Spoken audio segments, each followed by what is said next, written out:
Hey everybody, Adam here. I am about to embark on a one-day build, which, if I'm going to be honest with you, might actually take more than a day.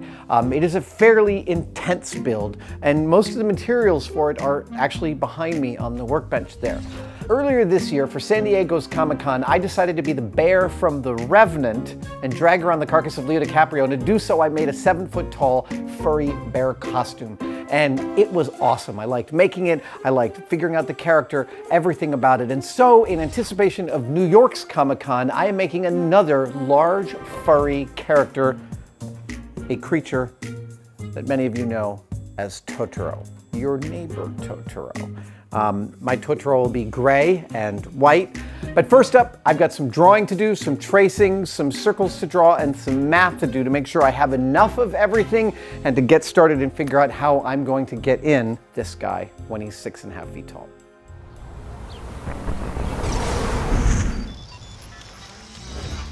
What I'm about to do will make it clear why I keep this whole shop on wheels. Well, it's one of the reasons. So I need some whiteboard, and I've got it behind here. So I'm going to move my stuff out of the way. Oh.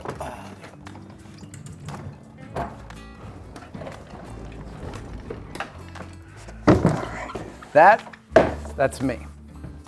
So what I'm going to do here is I'm actually going to trace out my form so I can see it on the whiteboard, and then I am going to trace out Totoro's form on top of that. I don't need to go much further than this because Totoro is large and round. Really, all the support for the Totoro costume is going to be here, right on my shoulders. Yeah, he's kind of square.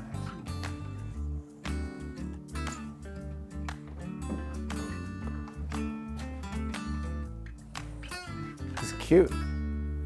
Now, I'm trying to make my drawing relatively bilaterally symmetrical because the character will be, but you'll see the way I'm going to work out the dimensions of this costume and start to build its framework.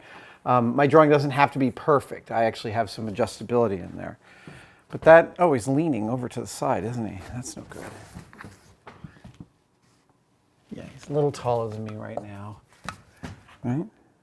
Totoro's structure inside will be created using a series of concentric rings.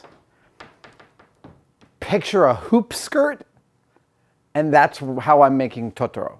And the way I'm going to do it is I'm going to use a constant distance from ring to ring. This will make sense later in the process, but it also means that I'm going to be measuring along the outside of this. This right here, where the drawing starts to get super marked up, is actually one of my favorite parts about making stuff. I don't know, for some reason, a drawing that's fully marked up with measurements in multiple colors always makes me kind of thrilled.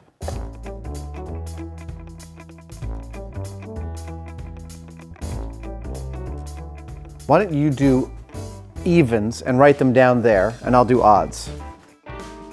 Clearly what I've done is I've measured across the diameters of each of the 14 rings that will make up the structure of Totoro. I could have done it with 12 rings, 20 rings. I tried to go with a balance that it wouldn't look too stepped once I'd covered him in batting and fur. I then took those diameters, multiplied them by 3.1415927 pi, essentially, and came up with the circumference of each one. And now the next step is to start making the rings. So I'm going to put back some of my shop and gather a brand new material, which I have never worked with before for costuming or any other purpose, and start to make these concentric rings. This is the internal framework of Totoro. This is a natural product, as you might have gathered. It is wood. It is in fact rattan. If you've ever sat in a weaved chair, this is what it was built out of. It turns out you can buy crap tons of rattan for really not much money. I can't remember what I spent on this, but I don't think it was more than like 40 bucks.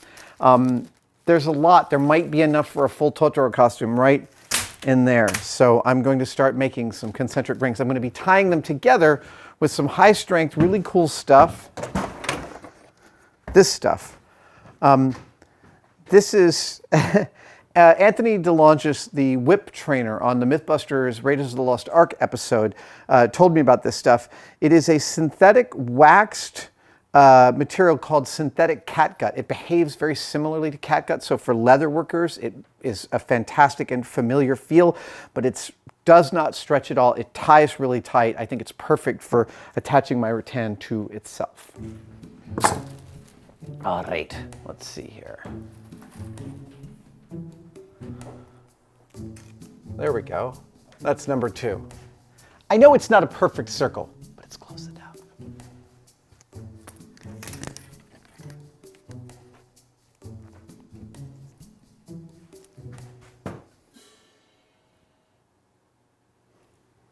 Yeah. So, lest you be sitting there thinking, wow, Adam knows all sorts of cool ways to build stuff. He's got this whole library in his head. He just taps into one and builds however he wants to. And the answer is, no way. I've been thinking for weeks about how to do this. This isn't like this is a standard way to do stuff. I happen to know that Big Bird is built in a similar fashion because Rick Lyon helped me understand Big Bird's structure when I was doing some research about my bear. And that led to being informed to try the Totoro costume that way. But it's not like there's some huge significant library that I know that you don't. I'm just making it up as I go along. Now, to me, there is actually, I know it's not perfectly round, but that kind of works for me. I'm soon going to tie these all together, and when I do, they'll start to average out their differences. But also, that slight amount of, it's not quite perfect, I feel like that's a feature, not a bug. That's going to make it feel a little more organic once I start to cover it. I forgot to say this in the introduction, but the whole idea for this costume came from Tested itself. One of the Tested commenters in my Comic-Con thread about my bear costume said, hey, next time you should tackle Totoro. And I read that and I thought, oh, that's totally awesome. So, Tested user, whose name escapes me at this very second, rest assured, I'm going to send something nice to thank you for your help in figuring out what the hell I should be for Comic-Con.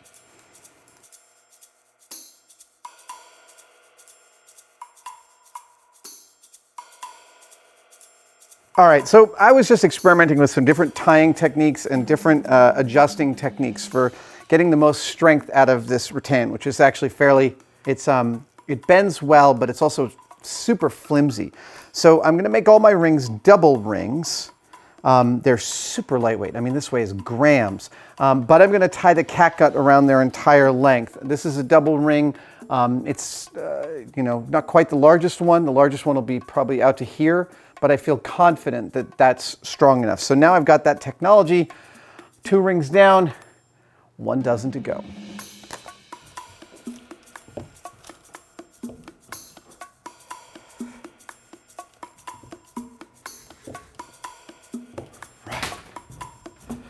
That's it. 14 rings. Now it's time to assemble them. And for that, I actually have a little bit of an idea.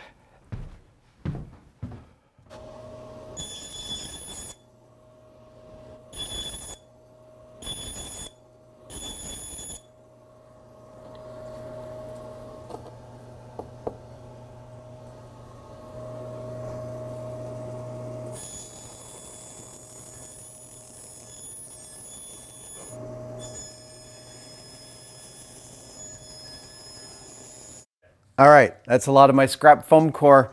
What's it for? Oh, that'll become clear in just a sec.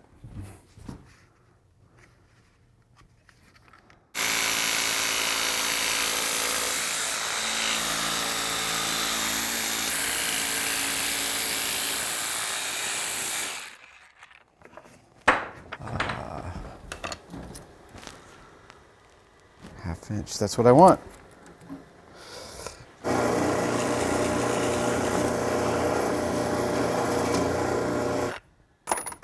Yeah, there we go.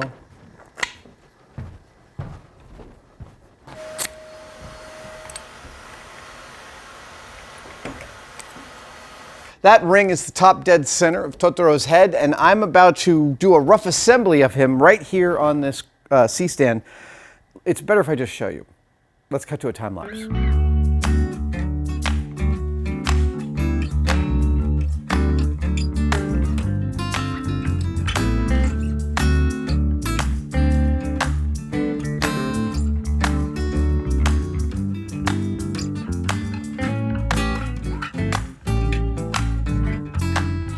I can't stress enough the import of a rough assembly of your parts before you get them all going, because you can make assumptions like, all my rings are the right circumference, but they're not all perfectly round, they're slightly misshapen. So using these little foam core pieces, these little cheaters that I made, helps me to visualize how these things all go together. I've extended a couple, I've contracted a couple to get it all to kind of feel like the right sort of Totoro mass. And I feel like I'm there. I feel like I'm pretty much there. So now it's time to start to stitch this together. And I'm going to do that with some gaffer's tape. This is the scary part, stitching this together, because this is where I'm committed. I can't really adjust much after I've done this. But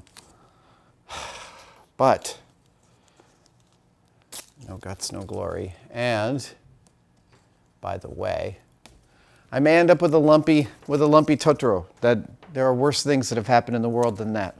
I can deal with that.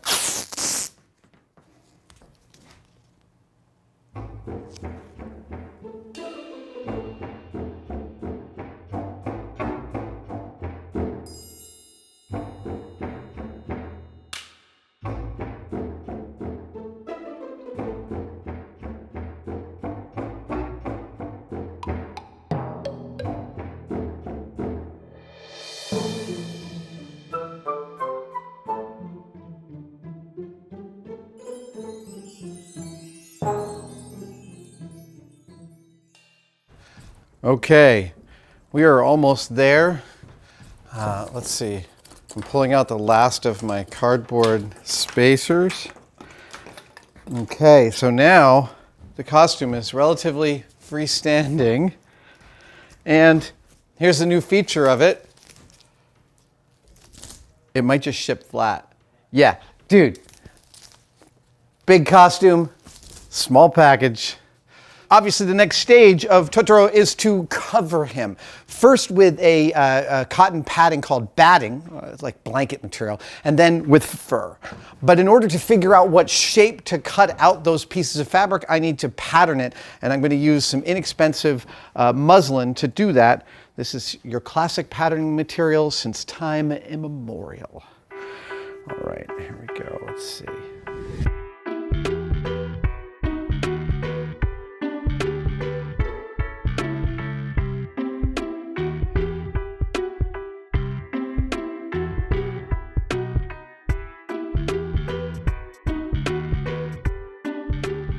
This is my rough muslin pattern for 1/4 of Totoro. I'm now going to lay this on the pool table and mark up the other 3/4 and sew them up and get them on.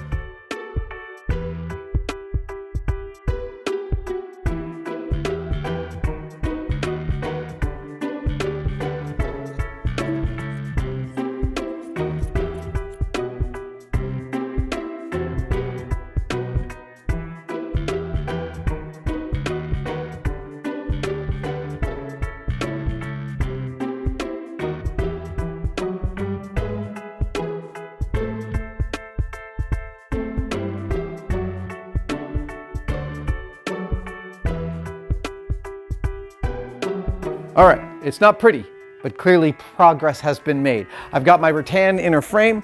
Everything seems pretty good. It's flexible, it's strong. I am now going to try and get rid of some of these bumps in the internal framework. I'm going to do that using something called poly batting. This is used in upholstery and blankets and stuff, and I'm going to use it to hopefully try and even out some of those shapes. Between the batting and the fur that goes over this, I hope them to look pretty smooth.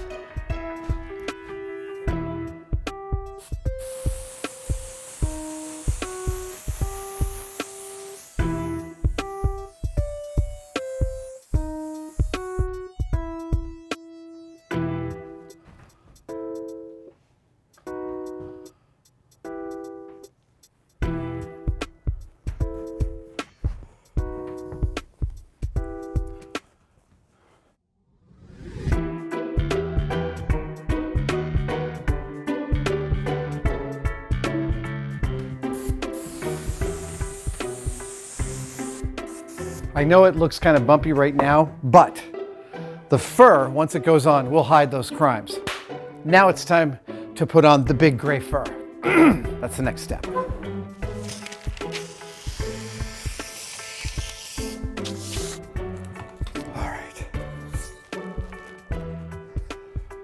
All right, now a decision has to be made, and the decision has to do with the fur. So the question is, oh, the fur is really soft and awesome. The question is, does Totoro's fur sit down like this, or does it sit up? Like this. I can't tell. I'm gonna have to use my mirror. Every fur has a nap, and the nap means how it lays. And it's meant to lie in one way, and it's meant to not lie in another way. But I'm finding myself, see, the way that the nap naturally lies is this, and it's very smooth. It's very, very smooth. And that's Totoro-like, but I wonder if it's more Totoro-like to be not so smooth. See that? See, I feel like that's kind of wilder. So I think this is going to be the way I sew Totoro. I think he's gonna, yeah, I think, you know, he's a little less than perfect. He's a wild animal. He's a sweet wild animal, but he's wild. So that means that that's the top.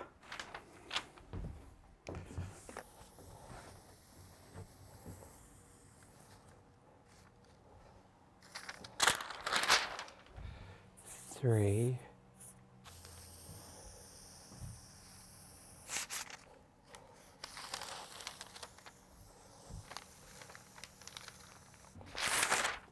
Six.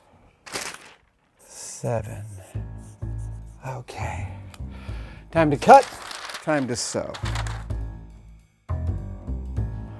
There. There is Totoro's outer skin. I have cut out all 7 pieces of fur that are supposed to be this outer skin. I'm really liking the way it lays. Since it's against the nap, it's a little rougher. The nap would be almost a little too neat, a little too silvery. So now I just have to sew 7 of these together and put them on him. And we're like more than halfway there.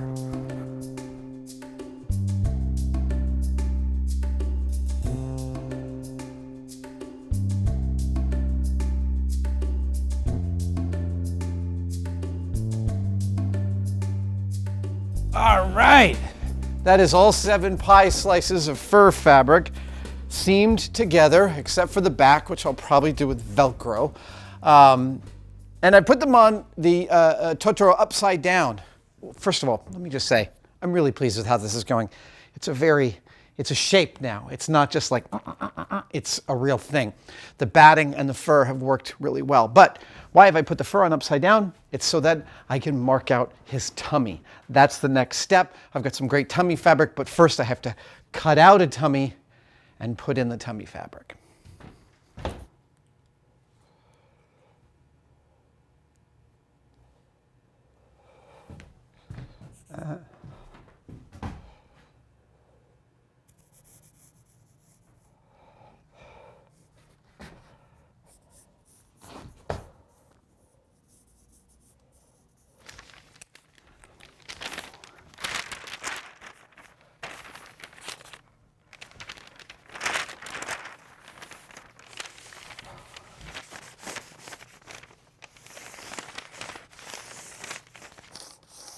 Okay. This might be the scariest part of the build so far. I've got to cut out the tummy and put in the real tummy. Here we go.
So this is where I'm sewing two very dissimilar fabrics together.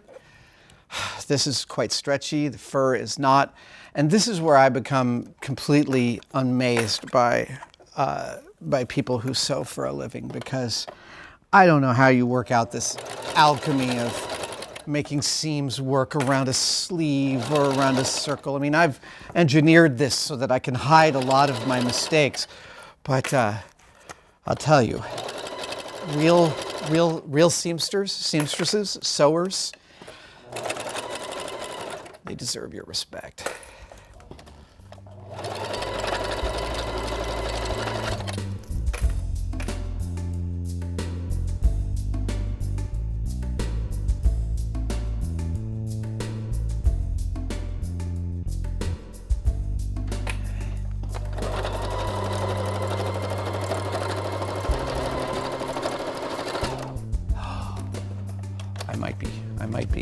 I might be done sewing the tummy. Let's just double check and make sure it's properly seamed all the way around. That looks pretty good. So, suffice to say, this is the fur belly. I'm gonna put it underneath the other belly because I want it to be even softer. So.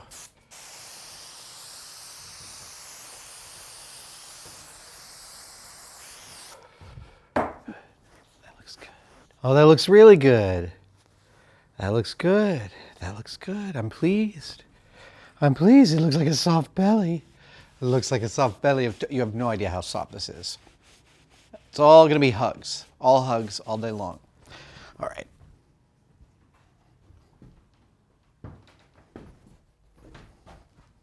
I put the fur here specifically because the belly is the one place I don't want to see any of those lines. So I'm just putting a little extra padding there.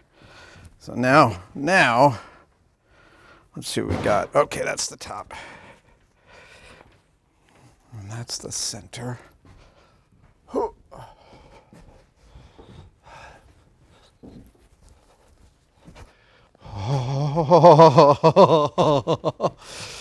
dude.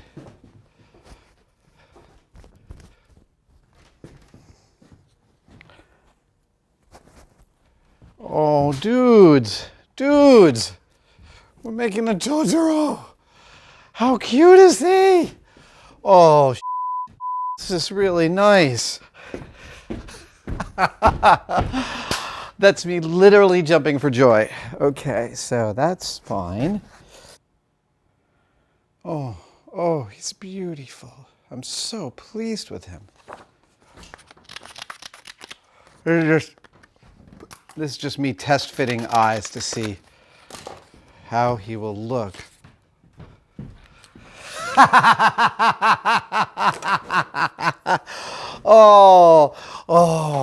Oh, you are a handsome boy, aren't you? Yes.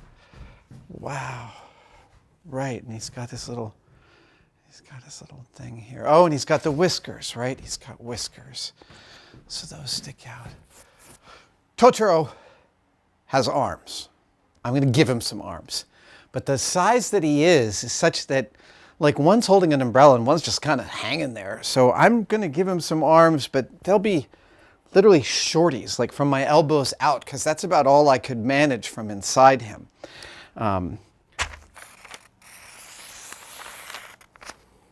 That is up.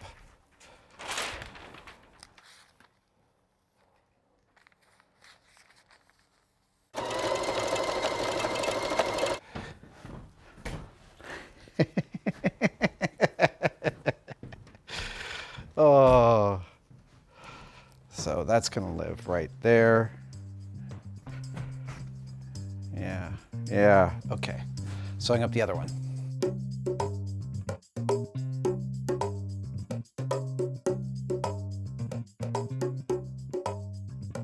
Oh, good. That's an awesome Totoro hand. And so is that. Fabulous. That comprises all of the difficult sewing. What I've got left on this guy, give him some ears, get his hands on, figure out his closure up the back. It's about 3 more hours worth of work. I'm really pleased with how this is going.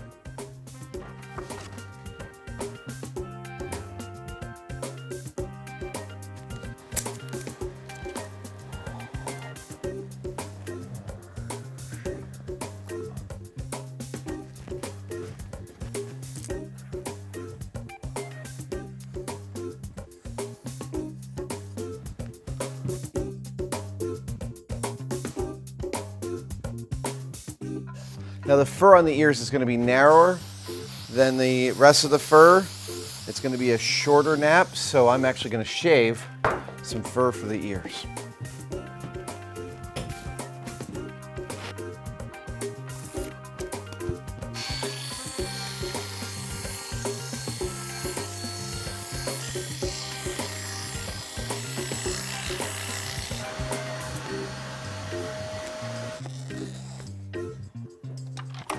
Ta-da! The foam cutting masterpiece.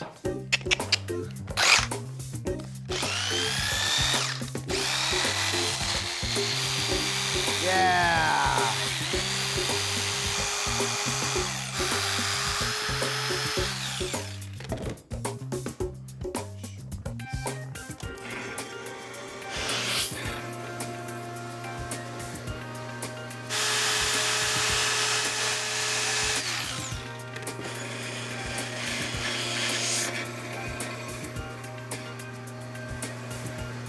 One of the things I immediately notice is that my ears are too big. The fur has a dimension. It has a dimension I have to take into account for the construction because it has a visual dimension. It's not just a thin piece of fabric. It's like ½ an inch thick. So I'm going to make the ears smaller than they actually are so that I account for the fur's visual dimension.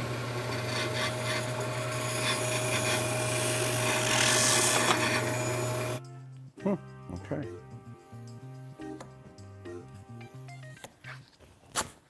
Okay, so, okay, cool, clearly.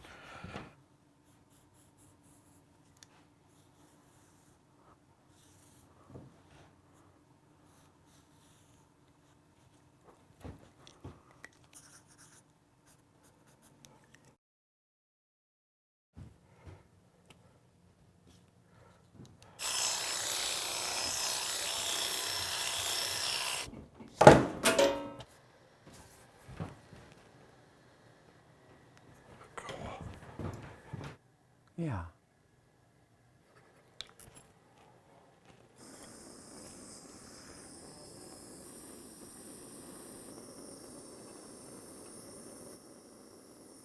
Slightly.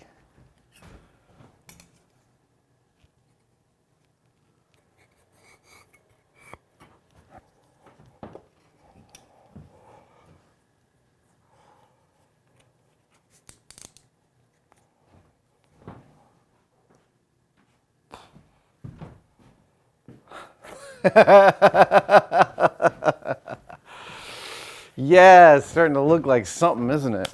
I'm not going to finalize anything just yet. I'm going to keep on getting the pieces right. So the next piece is the eyes. Here it comes. All right, you want to know how I'm doing the eyes? Cool, I will tell you. I'm going to use my mini vacuum former machine here. This heats up a sheet of plastic and pulls it over a vacuum table. I'm going to make the eyes, they're not perfectly hemispherical, they're more of a shallow bowl. And I'm going to do it through a process called slumping. I'm going to pull the plastic into this basically hole, and I'm going to goose the vacuum just enough to get a little bit of a bowl. That should give me one pair of Totoro eyes.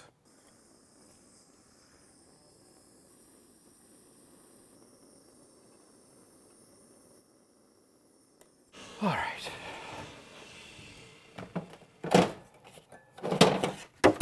Those are some peepers.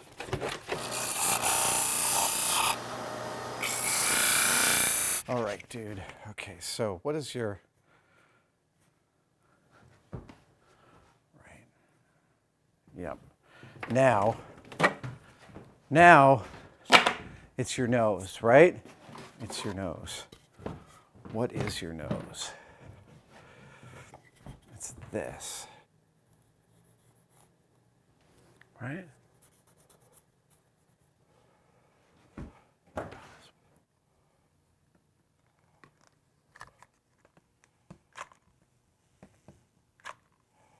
I've got to climb up inside this and free the top thing because it's time to start figuring out how I'm actually going to wear this, which is not a problem I have solved yet. Now, I learned something important when making my no-face costume.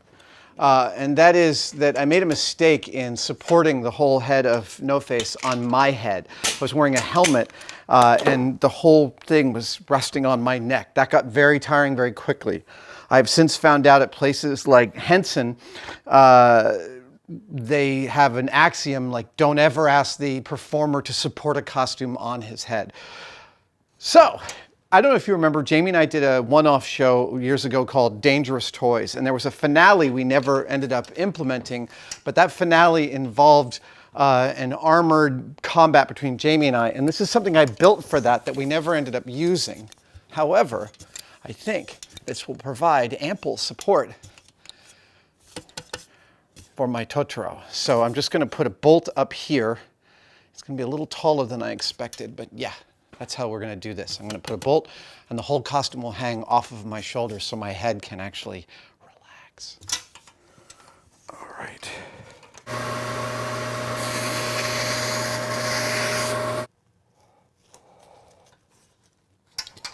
Let's see here.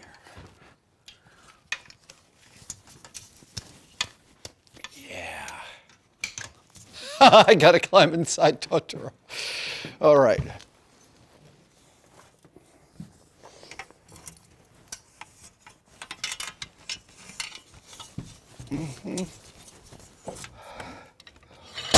All right.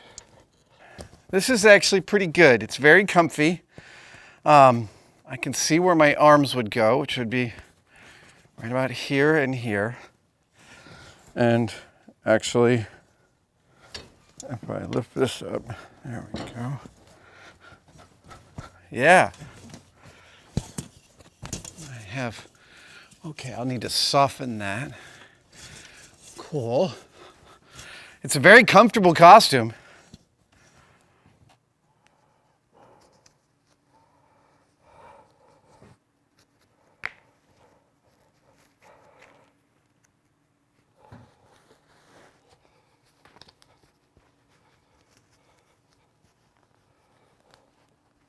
Uh-huh.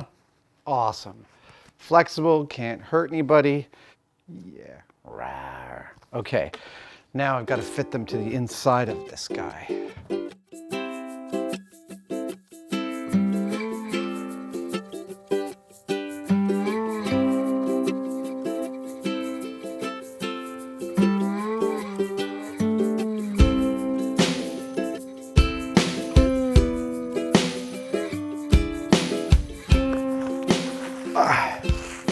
Now, when I first made my bear, I made a pair of test boots for him, and I'm about to tear them up and use them to make Totoro's feet.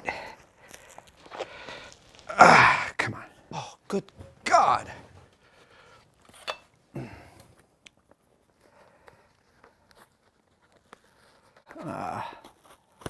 Come on, come on. 2 former bear feet, soon to be Totoro feet.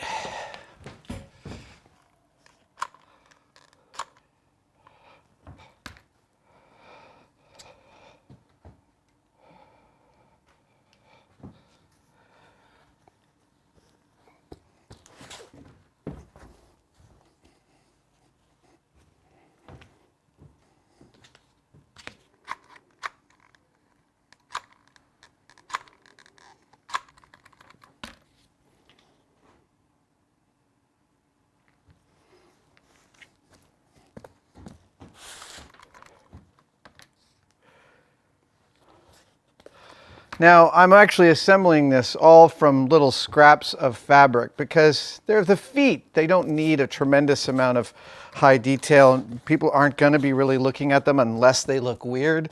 So I'm sort of going hell-bent for leather on these. It's totally fine. All right, let's do that. I have to make a pair of tubes because Totoro's got legs.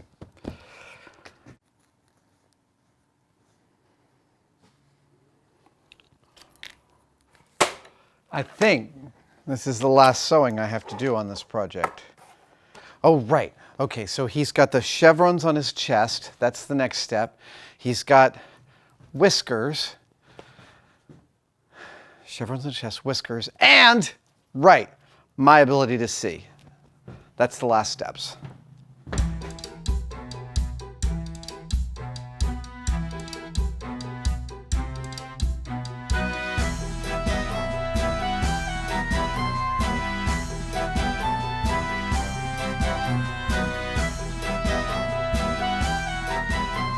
Totoro's coming into his own. It's time to start gluing on these chevrons.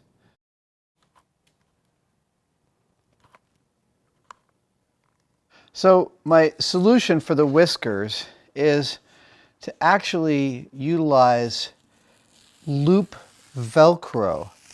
It's got the right kind of feel to it, and it gives me the ability to do the kind of slightly structural taper that I want, and it's fast and easy. So let's see how we do here. Those are pretty whiskery. Right.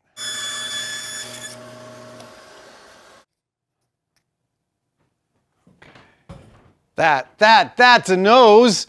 That's a good looking nose. I don't mean to get so verbal and verbose about it, but hell's bells, that's fun to see that working like that.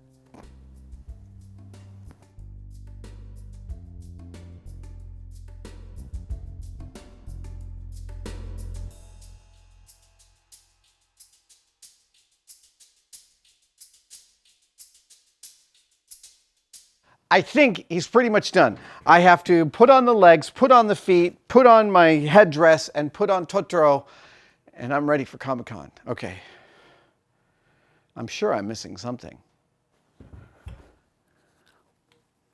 Let's see.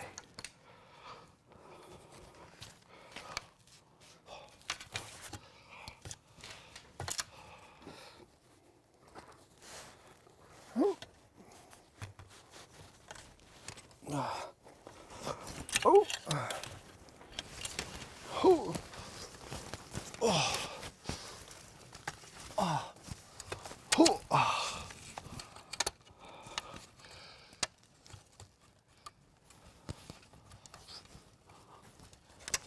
Oh. Oh. Oh, whoops. There we go. That was the problem. All right. Let's see here. Do you have it? Are you in it? Oh, okay. Let's see if I can turn. I can. That's it. Hello. Okay. So, I don't have fantastic control over, I don't know why I'm yelling. The microphone's right on me. I don't have fantastic control over my arms, but that's fine. I don't have to use those arms. Walking is fine. Oh, I know what I forgot. I can't see. I have no idea how to look out of this thing. Wow. I really have no idea how to look out. All right, we'll have to figure that out. All right, I figured out how I'm going to see outside of Totoro. This, a camera. This is the first time I'm trying a camera-mounted vision system in a costume. I'm going to mount this onto his head. Okay, here we go. Okay, so next up, I need a monitor. So this framework I'll be wearing inside.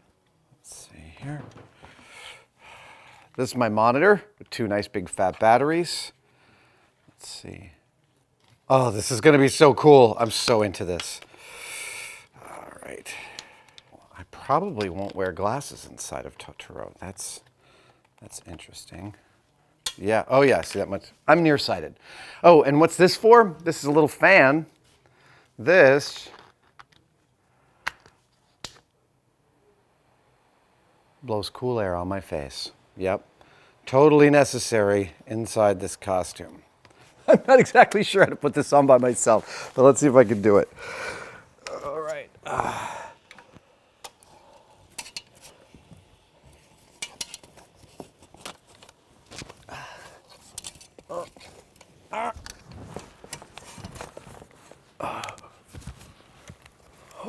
Oh, come on.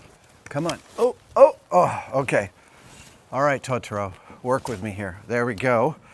Okay. Oh yeah. It's not bad in here, and the fan is blowing on my face. That's quite nice. Now I'm gonna hook up my monitor. Let's see here, where is that? That is the HDMI, and it goes into the right-hand side, and if everything goes right, I should be seeing out front. Dude, there we go. I can totally see outside of Totoro. This is really cool, because I have both my hands free inside of Totoro. It's actually like a kind of a nice environment. I like it in here. This is great. Oh, awesome. Oh, I'm gonna figure out a dance and everything. Woo! So, there is my one-day Totoro build. I am really, really ecstatic about him. I am hoping that you are inspired enough to make your own paper lantern Totoro costume like this one. I foresee an army of Totoros. But right now, there's just this one for me, and it's off to New York Comic Con. I almost forgot. There's one last feature of Totoro, which I haven't seen on anybody else's Totoro costume, so of course I wanted to add it, and it is Totoro's little umbrella. Yep, my Totoro is going to be waiting for a bus in the rain.